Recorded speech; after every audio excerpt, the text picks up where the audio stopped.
Paralyzed by pairwise dice, then it's his to this heavy slice of an angel. Rap is hero, dice and woes of life. Love and pride, look at her high. What's the meaning of life? One subjective paradise, crystal shit and lids, moments reflected. Off the beers, a pit, clip, ready from ear to ear. Craving and radiant rain, rekindle the flame. Closer she draws near, stay there. Remove your underwear, shove it somewhere over there. In paradise, in paradise, we know our purpose. In paradise, in paradise, we know what our worth is. In paradise, we manifest dreams. In paradise, truth is what you can see. Yes, it is. The truth is what you can see. Hello, everybody, and welcome to this edition of the Unpopular Hour. I'm your host, Matt Clark, and you know it is Wednesday, so we're at one of two places every Wednesday, and today we are at one of my favorite spots, Rococo, on Western, between 42nd and Western, right across from the Drum Room and Topango Lounge, right next door to Sushi Nico. So you cannot miss it. One of my favorite places. I had an excellent lunch today, the special. I had my mind just went blank. I had the shrimp stuff with the, oh my God, my mind just went blank. It was really delicious. It was shrimp stuff with the, oh my God, clams. Okay, got it. Clam stuffed mushrooms with steamed rice and veggies. It was fantastic. But anyway, they're open Sundays and Saturdays for brunch from 11 to 10 on Sunday, 11 to 11 on Saturdays. Monday through Friday, they're open from 11 to 10. So come enjoy yourself. It's fantastic. You know, those of you who have been here, if you know, you know. If you haven't been here, it's definitely worth a visit because I promise you if you come, you will definitely come back. So for catering and events, however, you can contact them at 405-534-8838. That's 405-534-8838. And then, like I said, if you want to call for reservations, you can do that here at the 4308 Northwestern, 405-400-7495. That's 405-400-7495.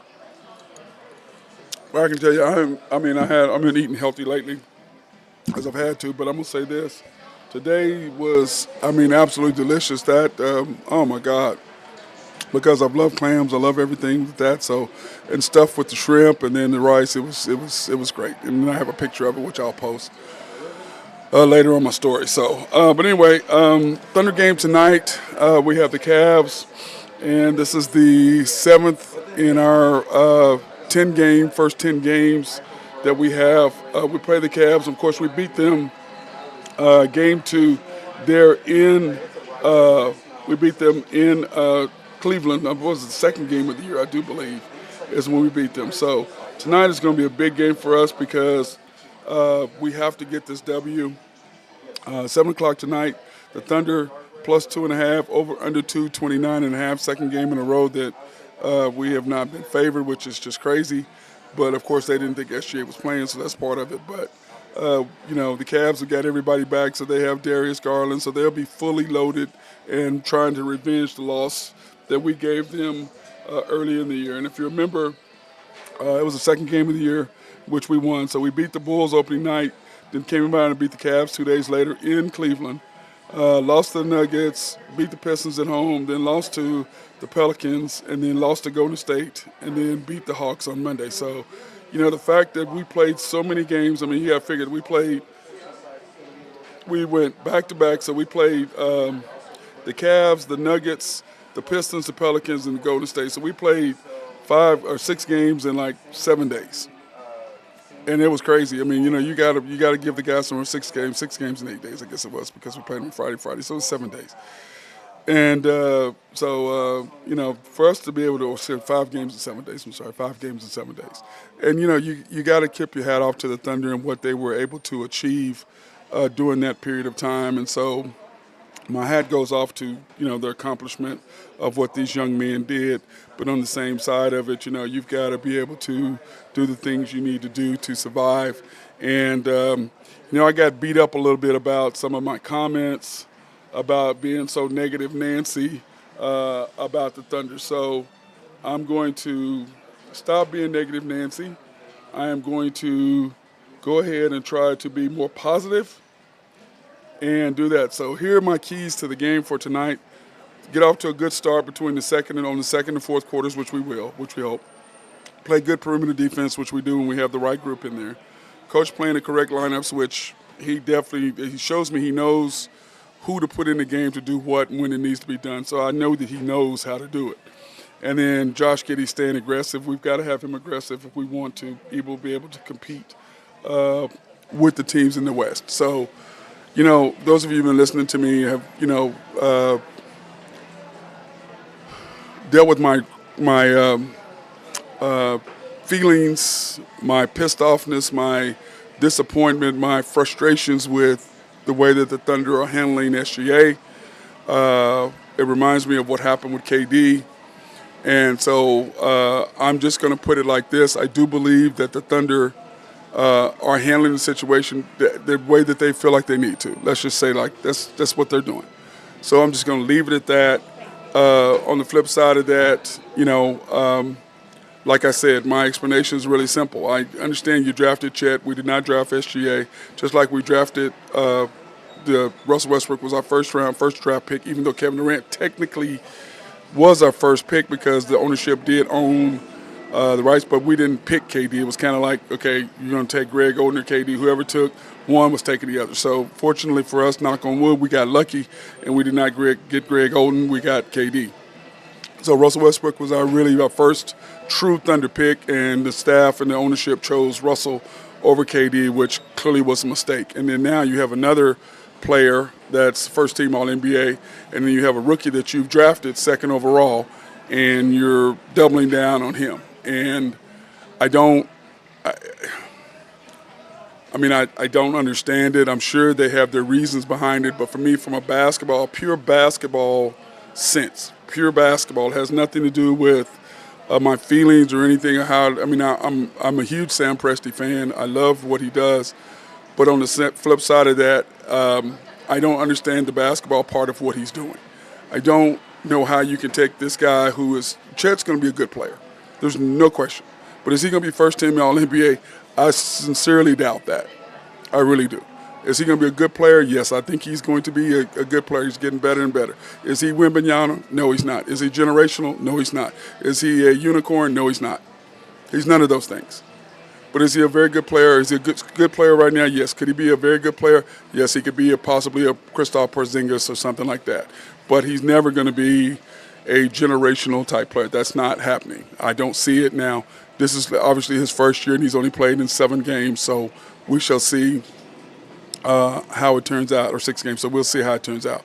But that being said, it's just frustrating for me as a person who watches the game and who studies the game and who is a student of the game to sit there and watch and see what kind of team we have right now.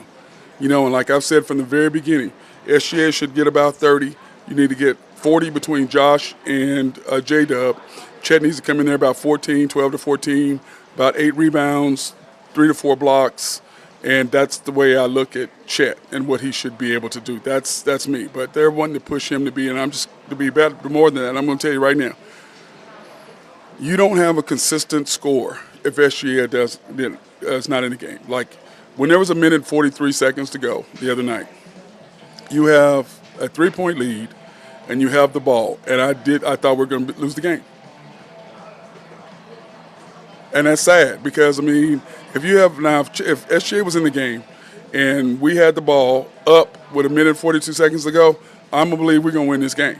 But with the group you had in there, I did not believe that, and it did not happen. I just don't think that the group that you had is ever going to be able to finish. They just weren't. Because you have no finisher, and you're trying to make J-Dub the finisher, and he's not a finisher. Now, if he gets the off-the-ball cutting, yeah, he can score, but to try to go one-on-one, he does not have the handles in order to do that. He just doesn't.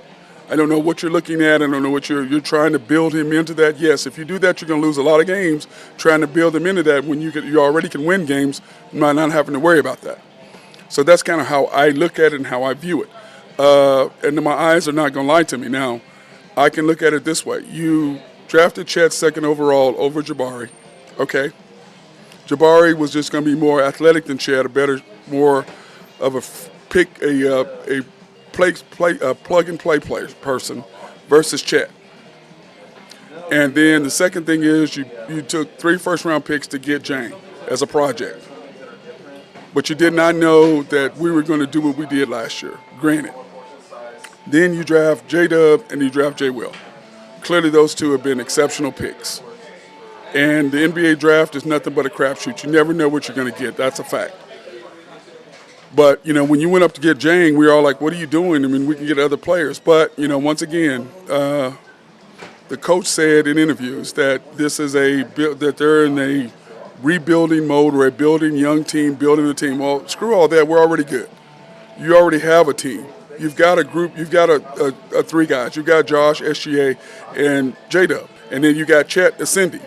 And then you got J-Will sliding in there. So, to me, you got a nice squad. Jang ain't it. He's a little better than Basley, but he ain't it. He's just not. And when you're playing him instead of J-Will, but then I also understand that when you really want to be down, who do you have? Isaiah Joe, you have SGA, you have Wiggins, you have Dort, J-Dub, and J-Will. When you want to D up, that's what your 5 is. So, to me, how is Aaron Wiggins not playing more than Jang? Jang needs to go ahead and go play G League. He's a developmental player. He is not ready for this level. He is just not. No matter how many minutes you try to stick him in there and give him that, he's not the guy. He's not the guy. And you can try to pull the wool over all these people's eyes. I saw this deal the other day on Thunder Nation or whatever, some little deal, and these guys are talking about, oh, Chet is as good as Wembanyama. What the hell are you talking about? He ain't even close. And once again, people outside of Oklahoma understand what Oklahoma City Thunder has. The people in Oklahoma that live here have no clue what the hell we have. No clue. They have no understanding of who's good, who doesn't, who can play, and who can't. No understanding whatsoever. That is my take from reading social media platforms. I'm like, what are y'all talking about? You're so off, it's not even funny. You have a good squad. You have SGA, Josh, J-Dub, Chet, J-Will, Dort.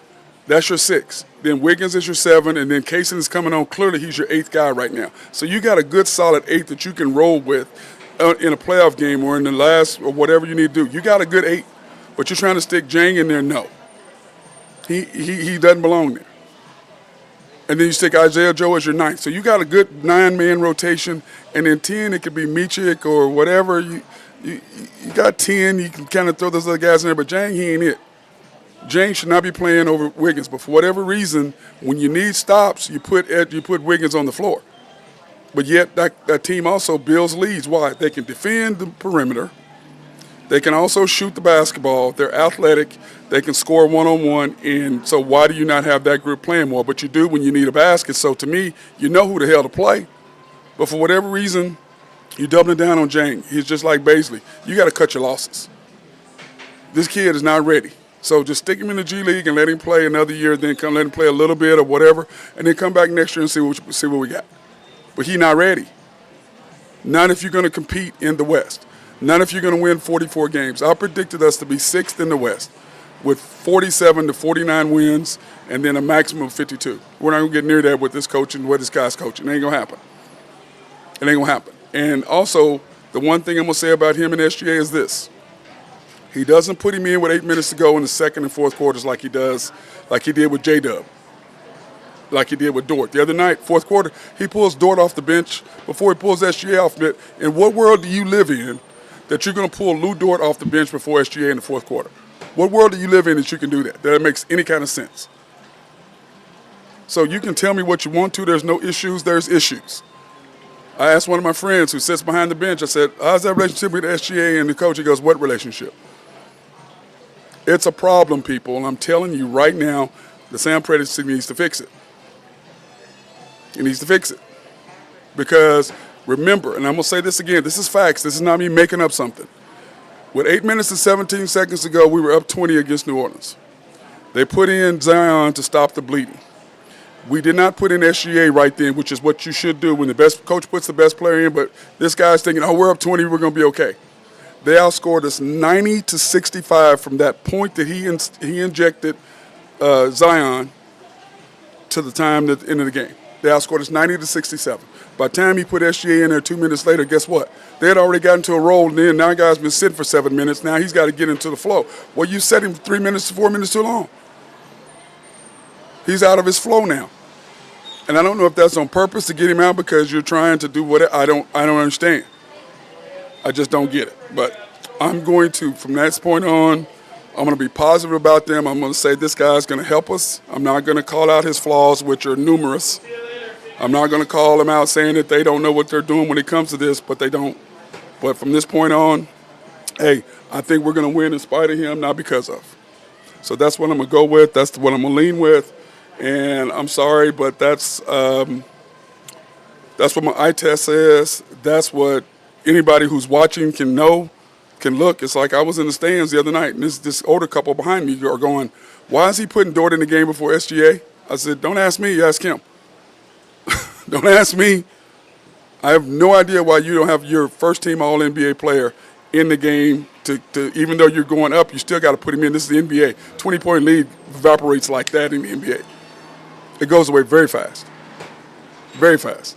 So, that being said, it's coming up the next 6 games. The next 3 games are important. We've got the Cavs tonight. Then we go on the road to the Kings, and then on the road to the Suns. So, and Bradley Beal should be playing by the time we come back around. So we shall see how that works. Now, my second rant about OSU men's basketball. Somebody had put in the thing that they want, that they hope Mike has, Coach Mike Boynton has saved his money. And that you can buy a 500 coach anyway. I'm going to say this right now. When we had Cade and we were rolling, the class that we had coming in right after Cade was a very, very good class of players. But the NCAA put us on probation for us doing zero. We got no benefit, nothing, zero. We got put on a year probation excluding us from the tournament. So all the players you had that were coming in to benefit from what you had just saw in Cade of what OSU was building, it's gone. And now you got to completely rebuild from that. So until you can get another Cade, you're going to struggle with what you're doing, where you're at. Oklahoma State is a great place to play.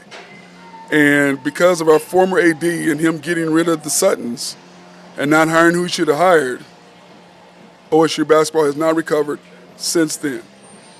You went from a 12-year waiting list to advertising for seats in the paper. Why? Management matters. Coaching matters, and it does. And Boynton has gotten tons better now. Was it a debacle the other night in the last 2 minutes? Agreed.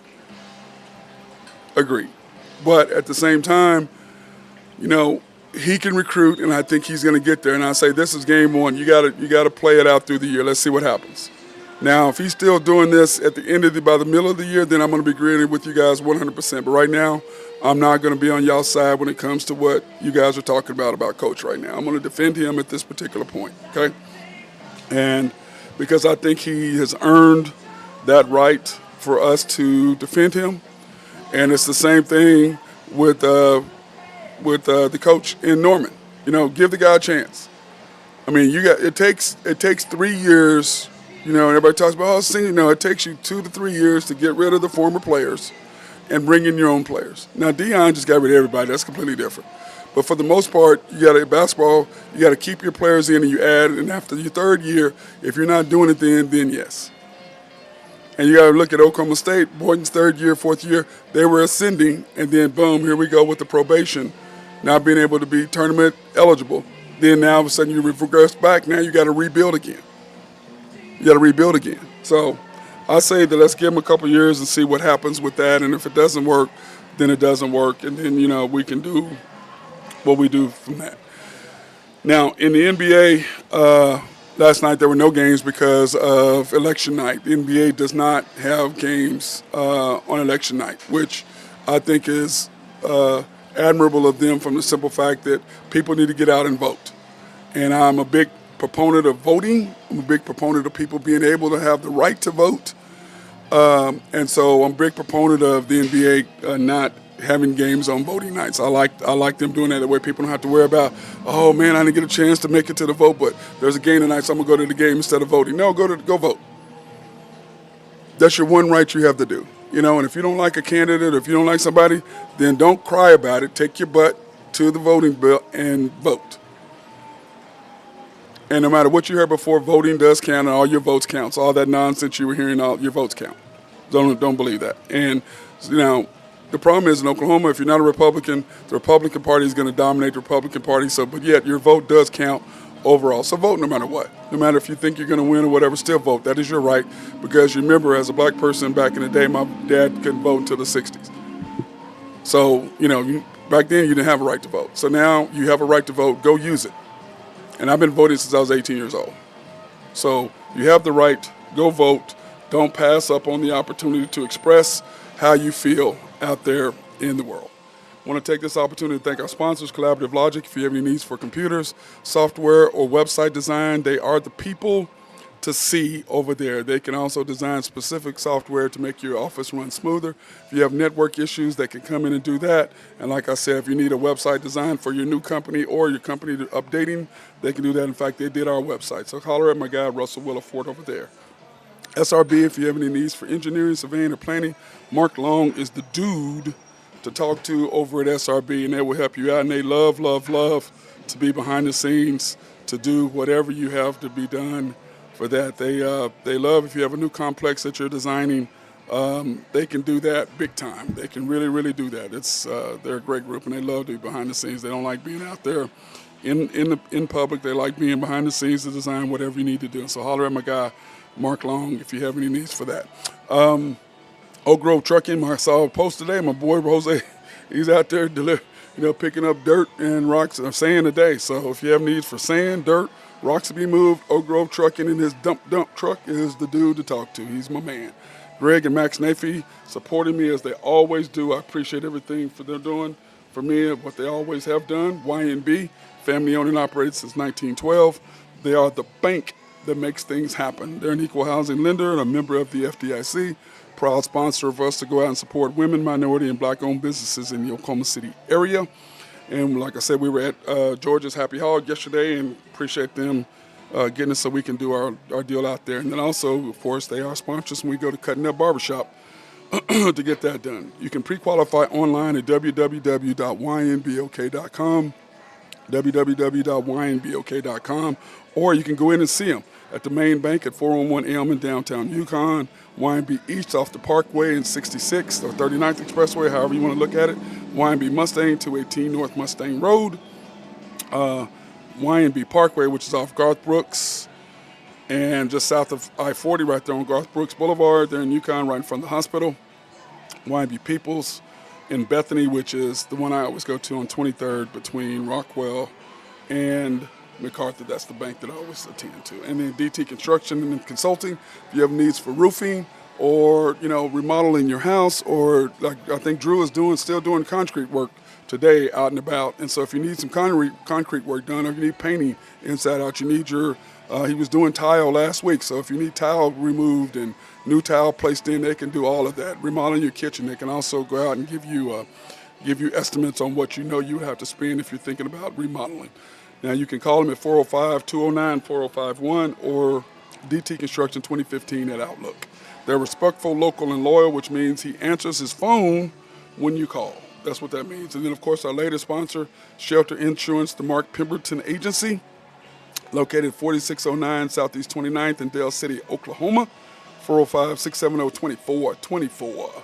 They're open Monday through Thursday from 9 to 5, Fridays 9 to 1, closed Saturdays and Sundays. Proudly serving the Mid-Dale area since 1982. Dang, Mark, that was a long time ago, bro. You old. You're not old. That's like pot calling the kettle black, so I really can't say that, can I? Yes, I can.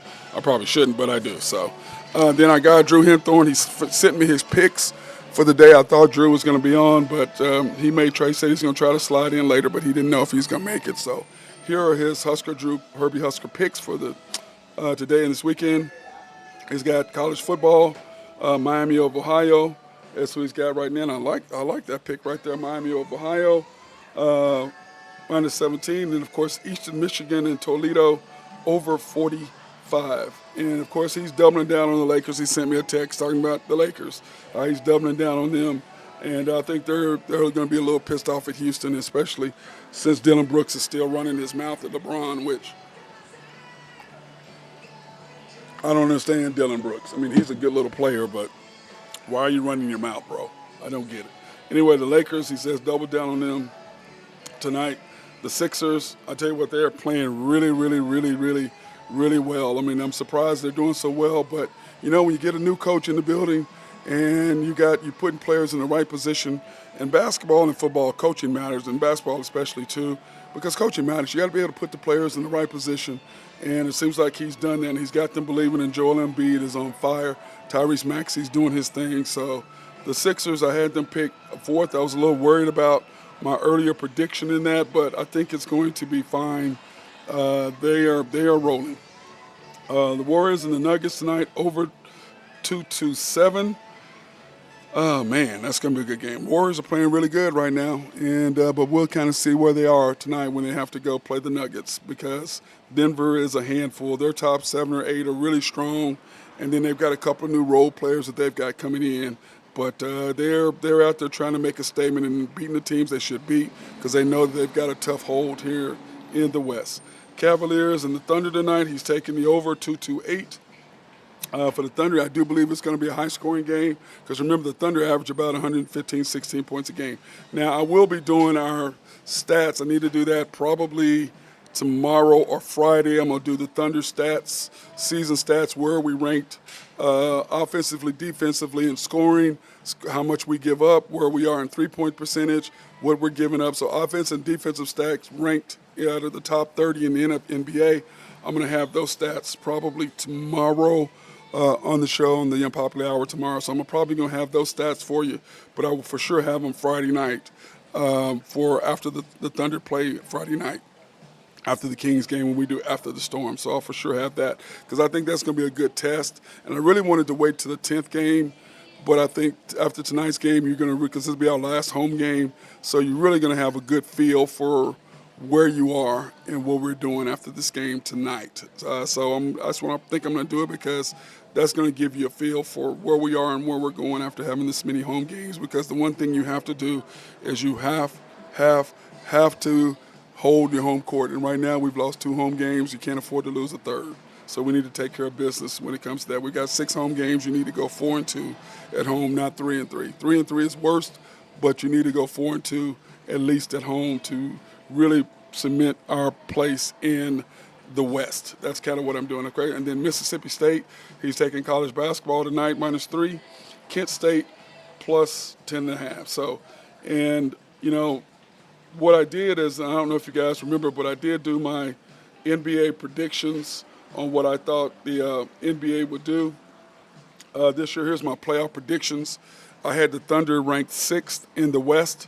I had the Suns, the Nuggets, the Kings, the Lakers, Golden State, and I don't know. The Bradley Beal hasn't played yet, but I'm still sticking with them, and the Nuggets and the Kings, of course, with De'Aaron Fox out. You know, that's going to be kind of looking bad. The Lakers are not looking good right now. Golden State is looking very strong. The Thunder are kind of up. The Mavs are really, really just rolling right now. So it's kind of a whole different thing, the way that I had the playoffs, the way I said it.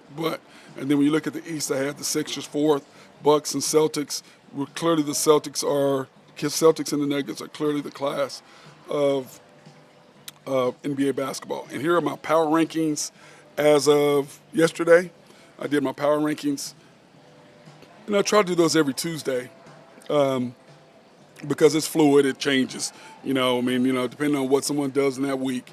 But I have the Celtics number 1, the Nuggets number 2, the Sixers 3, the Warriors 4, the Mavs 5, the T-Wolves 6, and the T-Wolves just scare me to death because of the team. I think they're hard to beat in a 1-game series, but I don't think they can put 4 games together out of 7 to play as good as they possibly can play, to play up to their potential. I don't know if they can really do that as a group.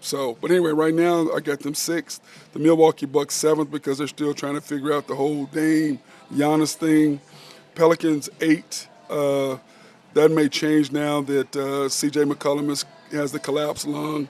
I may have to rethink that, but I'm going to wait till next week and see what they do, whether I'll redo that. But I don't know if they can really win without C.J. McCollum, and which is crazy because how does the same collapsed lung have the same lung collapse twice? You would think you're in the NBA, which is in the best possible shape you can be, but doctors needs to fix that and figure out what the issue is with CJ. The Cavs are number 9, which of course they're coming here to visit the Thunder tonight in the Thunderdome, and then number 10 are the Suns. So it's going to be a little tough hole for the Thunder coming up because we have the ninth and we have the my ninth ranked power rank tonight, and then we have the Suns, which I think we could possibly beat them. Maybe, depends, probably not. But anyway, I'm gonna give it. We always play them tight, we did last year. So I'm gonna give the Thunder the benefit of the doubt when it comes to that. So, but anyway, I think that the Cavs game tonight is gonna be huge because the Cavs want to even the score with us since we take care of business at their house. So they want to come back and get us at home. And I think, given the coach playing the right lineup, playing the right people, I think we're going to have a chance to win this game. But once again, I'm going to be positive, and I'm going to say he is going to start playing the right people, putting the right thing in, and I'm trying to be optimistic here, and that his relationship with an all-NBA player, best player on our team, will get resolved. That's kind of how I'm looking at it. And, we're going to believe it. But like I said, I'm not the only person that says that he is a great coach that can build players up. But when it comes to taking players to the next level, I don't know if he's it. The guy from The Athletic agreed with me, and that's a national paper. He agreed with me. He doesn't know if this guy's going to be able to can coach all-stars. He can coach guys to lift him up, which he can do 100%. He is fantastic at getting players here and bringing them to the next level, 100%. But that doesn't mean he can go to the next level because Buck Showalter, who if you're a baseball fan, you know who he is. Everybody forgets he was the manager of the Yankees. Okay? He was the manager of the Yankees. And then Joe Torre came and took the same team Buck Showalter's had and won 4 out of 5 world titles. So a lot of times a coach can get you the team to this level, but it takes a coach who can put the players in the right positions in order to go to the next level, to take the talent that you have, and Oklahoma City has tons of it. We are loaded with talent. We've got a great nucleus. Okay, but once again, I think we're missing 2 things. We're missing an outside shooter, another shooter, and then we're missing another stronger inside player to go with Jay Will, because Chet, to me, needs to play the 4. He's not a center. He's just not strong enough. He just gets brutalized game after game. If there's a big physical center, he's just going to get pushed around. And it is what it is, and until he gains weight, he's just going to get pushed around. There's just nothing we can do about it. But if he's at the 4 and you got Jay Will in there, then it makes it a little bit easier because Jay Will can, take that center, check, and come outside and be able to block shots on the backside, kind of like what Ibaka used to do when we had Kendrick Perkins. Kendrick Perkins would take the center. Ibaka would be off the outside, come in, and Ibaka would block shots from behind. And that's exactly what I think the formula for the Thunder is going to be, the exact same thing, because if you can do that, that's going to make a huge difference. And it's just like when Ibaka had to play center, Thunder weren't very good. We went out and got Steven Adams. Ibaka went back to the 4. Thunder were formidable again on the defensive side. So that's kind of how I look at how we should do it, but I don't know if that's actually going to happen that way. I'm hoping that it does. So that being said, the Big 12 has some huge games this weekend coming up, and I'm excited about it. Of course, OSU, huge win over the Sooners Saturday night, but all that did was just move us up to rank number 15th in the country, which means you still got to go out and win. Texas Tech and Kansas, it's going to be a good game. Fortunately, Kansas is at home. They're minus 3-point favorites, which, we're going to get more in depth into it on Friday. But I like this game, and I'm going to take Kansas. I like Kansas at home. They're tough to win there. And plus, when they get their new stadium, they're going to be really, really nice. And I like the renderings of what I've seen there at KU. Over and under 60 points, 11 a.m. On Fox FS1. It's going to be interesting to see. I'll be watching that game. We have the Special Olympics at the gym, but I'll have that on the TV so I can watch it. Baylor versus Kansas State. K-State minus 20.5-point favorites, over under 55. And if you've never been to Manhattan, there's not a lot to do there. So it's a tough place to go get a W. But I don't think Baylor's good enough this year to win on the road. I think Kansas State will have their way with them. 20 points is a lot. Baylor, I don't know if it's that bad, but it depends on which Baylor team shows up, so we shall see. Oklahoma State at UCF, this game scares the hell out of me because, one, Oklahoma State, we're ranked 15th. We had a huge win over OU, Oklahoma State had a huge win over OU Saturday. UCF has played really well. They probably should have had a chance to beat OU, didn't, came back and beat Cincinnati, so they've had a couple of 3 or 4 games in a row that they've really played well. So I think this is a trap game for OSU, and it really worries me. It really worries me because it's going to be tough to get up for them after you just beat OU and coming off the high. And everybody forgets OSU has beaten OU 2 out of the last 3 years. So that said something. But anyway, they're going to go back to the 90-17 and whatever the record is. I don't know, whatever the record is. It's ridiculous. It's never been a rivalry until probably the last few years. But that being said, I think it's a trap game for Oklahoma State. UCF is in a prime position to upset them. And let's face it, every time Oklahoma State is a favorite, they tend to not show up. And when they're expected to lose, they are formidable. So we shall see what's going to happen on that. I'm excited to see. Cincinnati versus Houston. Houston's minus 2-point favorites. They're at home. Houston is coming off a win. They can do it. And I think, like I said, I'm a huge fan of Dana Holgorsen. I hope he can right that ship down in Houston. I really like Dana a whole lot. So, anyway, minus 2-point favorites, over and under 55.5. They're in Houston, 6 p.m. this weekend, FS1. Texas, number 7, Texas versus TCU. Texas, they got a nice scare last week, winning 33-30 over Kansas State, a very good Kansas State team. They're playing TCU, the battle of the DFW area.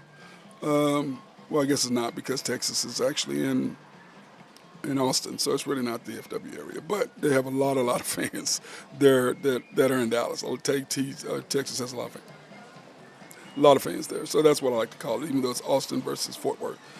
Anyway, TCU, they're plus 10, over under 53.5. I don't know if TCU can handle Texas. I think Texas got a scare. I think they're going to be ready to play, and I think they're going to come at them very, very hard. That's kind of the way I see that. Now, it may not end up being that way, but that's the way I look at it. I think they're going to come at them very hard. Iowa State at BYU. Iowa State 6.5-point favorites, over under 41.5, and it's going to be there in Utah, which Iowa State better be coming ready to play. That's a tough place to get a W in. It's not going to be easy for them to win there in BYU. It's going to be really, really close. And then there's the standings as of Sunday or Saturday night, I guess. Texas sitting atop of the Big 12 standings at 5-1, 8-1 overall. Oklahoma State 5-1, 7-2. Kansas 4-2, 7-2. OU 4-2 and 7-2. And somebody was asking me, does OU have a chance to still play in the Big 12 championship game? I said, sure they do. But they've got to have Texas lose at least once. They have to have OSU lose twice. And then they got to have Kansas lose once, and they have to win out. And if that particular thing happens, OSU loses against UCF and then loses again one more game, then OU wins out. OU's in against Texas in the Big 12 championship game. But a lot has to happen because, remember, they have the tiebreaker on Texas. So if Texas loses, they're 5-2, so OU would have the tiebreaker over Texas. But OSU and Kansas both have the tiebreaker over OU. So OU needs Kansas to lose, and they need Oklahoma State to lose twice. So that's what OU needs to. Now, can that happen? Sure. Anything can happen. It's college football. That's why you play the game. You play the game to win. So anything can really happen in that. The odds of Texas, I think Texas is going to win out. I do believe they're going to win out. And then it's going to be them needing Oklahoma State to lose twice and Kansas to lose once. That's the only thing OU can hope for. And they can win in. And because now, do I believe overall OU is probably a better team than Oklahoma State or Kansas? Yes, I do. Do I think Texas is a better team than OU? Yes, I do. But that doesn't matter because OU beat Texas and Oklahoma State beat Kansas and OU, and Kansas beat OU. So OU has been, it's their fault. They did not handle the business they should have handled. And quite frankly, they almost lost to UCF, and they would have three losses, and we wouldn't be having a conversation about this at all. But that being said, it could OSU and Texas, if things stand the way they're staying, they're going to play each other in the championship, which is ironic because we did not play them this year at all during the regular season. So that's going to be interesting, and I'm really looking forward to seeing that. And Oklahoma State, I tell you, I'm rooting for the Cowboys. I hope they can get it done. I'm really worried about our team. I'm worried about the Cowboys because it's like every time they have a chance to do something, every time they're favored, they come up short. So it's kind of, I'm in a catch-22 because of the simple fact that, they have a chance to win out. I mean, the record, the teams they play, we can easily win the next games, easily. But you have to be focused, and let's face it, the one thing I can say about Mike Gundy is that his teams always get better. His teams are always better at the ending than they are at the beginning. Always, always, always. But, him doing the 3-quarterback thing at the beginning of the year, which I didn't understand because to me, Bowman was your best quarterback. I mean, what are you doing? And that's like I said, as a coach, you know who can play and who can't. As a player, you know who's better than you. When you see somebody, you know if they're better than you, there's no way to hide. And the players in the locker room see it. They know who should be playing and who shouldn't. So you can, as a coach, you can lose your team or keep your team or get close to your team by playing the players because they know who can play. Players know. You're right there. You play with them every day. You know who can play. Basketball especially. You know if somebody's better than you. You know it. Ain't no kidding, ain't no messing around. You know if somebody's better than you. You know it. Ain't no jacking around out there. You know if somebody's better than you, and there's no question. So, we're going to see if OSU can continue this momentum that they gained, that they've had. But like I said, this game worries me for the Cowboys simply because of the big emotional win they had in Norman, the last Bedlam game, and to be able to go on the road to Florida in order to beat them in Florida this weekend. So that's going to be a huge game for the Cowboys. I do believe that they can pull it off. The question is, will they? So now speaking of big games, tomorrow night, Panthers and the Bears, and we talked about this before. The NFL, I mean, I know you do the prime schedule in advance. I get that, but, some of the games they have, on what world did you think the Panthers versus the Bears is a good call? I mean, before the season, nobody wanted to see the Bears and the Panthers. Now nobody really wants to see the Bears and the Panthers. Who wants to see that game? I don't want to see it. Now, do I have to watch it? Yeah, because I got to watch some of it just so I can talk to you guys on Friday about it.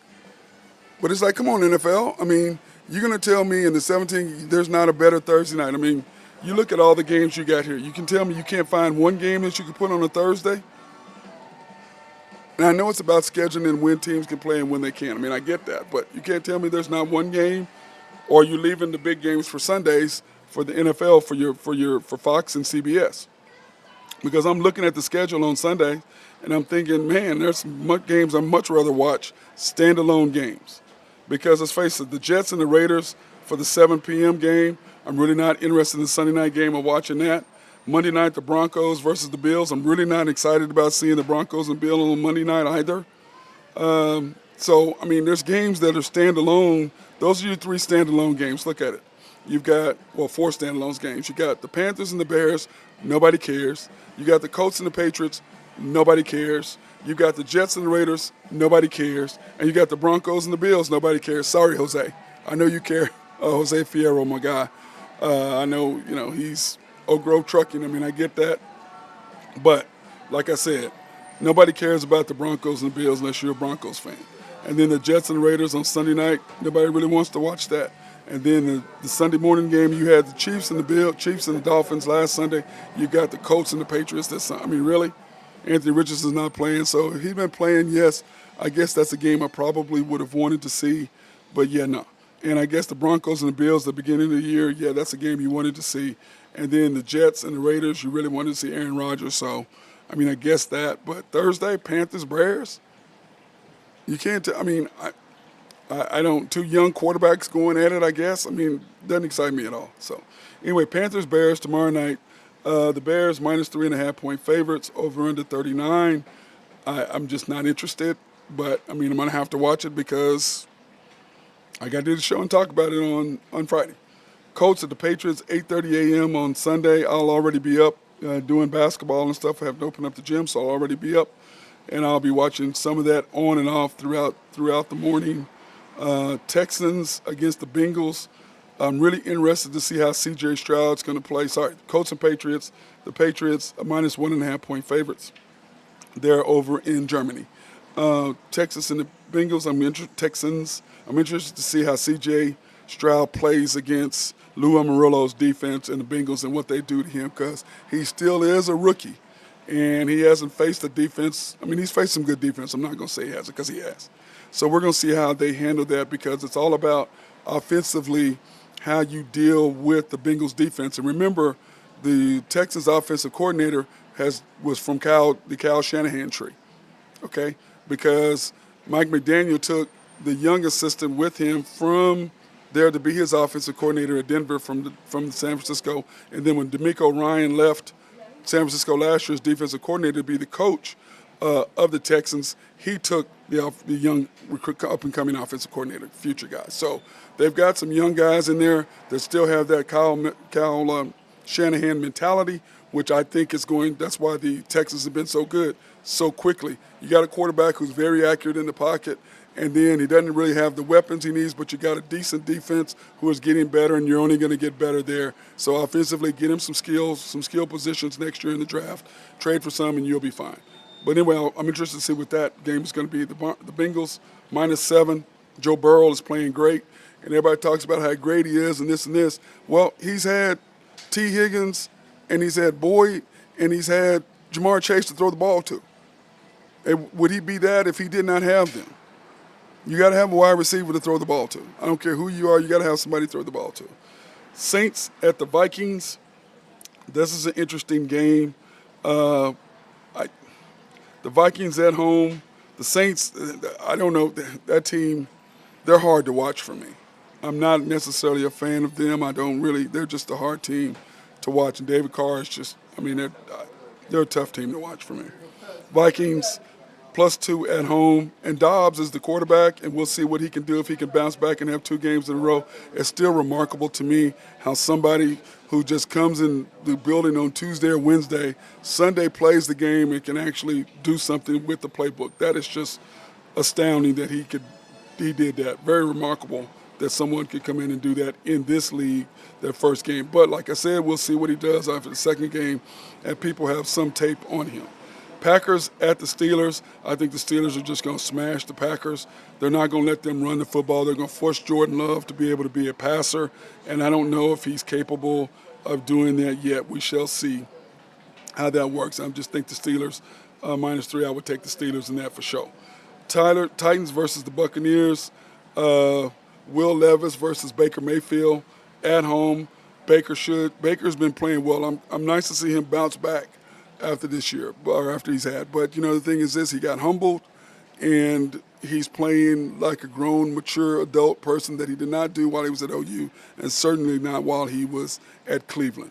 So I'm glad to see that Baker Mayfield is actually playing and acting more like, not playing, but more like acting like an adult.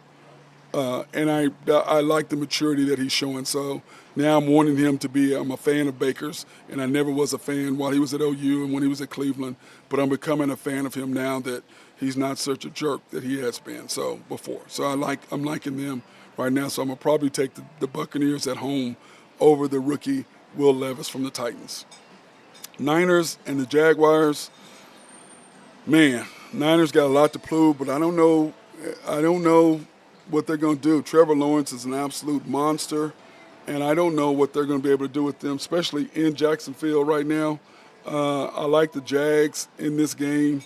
I think they've got a lot to prove. The Niners are struggling a little bit. They've got to get their players back, so they just got to weather this storm. But I don't think they have to worry about anything. They just need to make the playoffs, because I think once they get in the playoffs, they will be fine. and everybody will be back healthy enough to really do something. So we shall see what's going to happen with that. But I'm going to probably take the Jaguars in that game. Browns and Ravens, this is going to be an absolute slugfest. I don't know why that's not the 3 o'clock game. I don't know why that's not the primetime game. But, I mean, Browns and Ravens, divisional opponents, they know each other inside out. It's going to be an old-fashioned slugfest. And the Ravens defense is just ridiculous. And at the same time, the Browns defense is just as ridiculous. But the Ravens are dealing with Deshaun Watson, and the Browns are dealing with Lamar Jackson. Two totally different guys, basically having the same set, except Lamar's legs are ridiculous. But if Deshaun can start going back to the old Deshaun, which we have yet to see, so I'm going to go ahead and stick with the Ravens because right now I think the Ravens are one of the top 3 teams in the NFL right now. I just love what I see out of them and what they're doing, so I'm going to pick the Ravens over the Browns at home to handle their business there in the division. Falcons at the Cardinals. I don't know. I think Kyler is back now, I believe. I know he's been practicing, so I don't know if they're bringing him back. I know he wouldn't be playing if he wasn't 100%. But I do like the Cardinals in this at Falcons. And I just got to decide if I don't know if Bijan Robinson is playing or if he's not. I don't know what his situation is and what he's going to do. I just have no clue. I have no clue what's going to happen with that. But anyway, Falcons at the Cardinals. I'm going to take the Falcons because I picked them as my sleeper team this year. So I'm going to pick the Falcons to beat the Cardinals in Arizona to beat them at home. So I'm going to pick the Falcons to win that game. Lions and the Chargers. Chargers got to win this game. They've got to win this game. I'm not a Brandon Staley fan of their coach. I'm just not. They've got to win this game. So we'll see what's going to happen. But push comes to shove. The Chargers, I think they have more talent than Detroit, than the Lions. But I don't know if they this year if they can really. I don't know if one game is the ship is righted yet. We're going to see. But to me, I think that the Lions are going to go into L.A. at SoFi, and I think they're going to beat the Chargers. That's what I think. That's how I'm looking at that right now. I'm going to take the Lions in that game. Lions in the points. Giants at the Cowboys. The Cowboys, if they don't smash them, Dak Prescott, you came up, you had a big game the other night. I still think, those last 5 plays of what they do, situational football is terrible. That's the coach and the quarterback. You can't get a penalty the way you can't take a sack. You can't. When people are like, oh, I'm like, dude, he let the shot. He got a violation on the clock, on the running the play clock. Then he turned around and took a sack he couldn't take.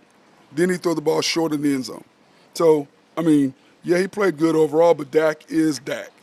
So we're going to see they should smash the Giants when they're lackluster or lack thereof of a quarterback. They should smash the Giants. So I'm going to take the Cowboys in 16. Commanders and the Seahawks.